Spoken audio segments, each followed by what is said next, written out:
Анзиаты шошланы номыл турнирын ридаган ирыштойнак богыл тарамбыл туйыр ташышғари майданым.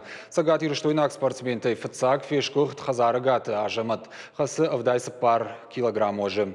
Фалтарчын спортсмен, мастер спорта, амма дуния чемпион валыты Радик Тафауалахиш яннықмала уагыл Дагестанай Магомед Набиевыл. Радикл Саудун ыртажы. Хасы штайх 6 килограмм ожы. Антышчынай на қабышай хасчыта шахир авдыштой на уаз 8 килограмм ожы. Пасах штой фыцагыр табынаты.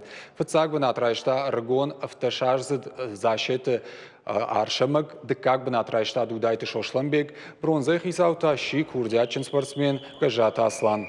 Олимпак каштыты дуахаты чемпион Анзиаты шошлан ехадак тохкутта уажа шада дуын фонс килограммы. Усы уажы валахиш заутыш барагузышты абон и жарай. Умчифа валахиш вауман рацышты ног хаттулгая дағалты. Ожардулын арлауын канзышты ерышты манежы спортивон галваны кайсаун суй. Спортсмен ташыдышты уараши алыкумтай. Уйма Армения, Казахстанай, Курзыштонай, Греция, Туркмения. Адапатай сыпарша дадай магма вахш. Турниры баржодым важат дишевтауы ярхайджыты.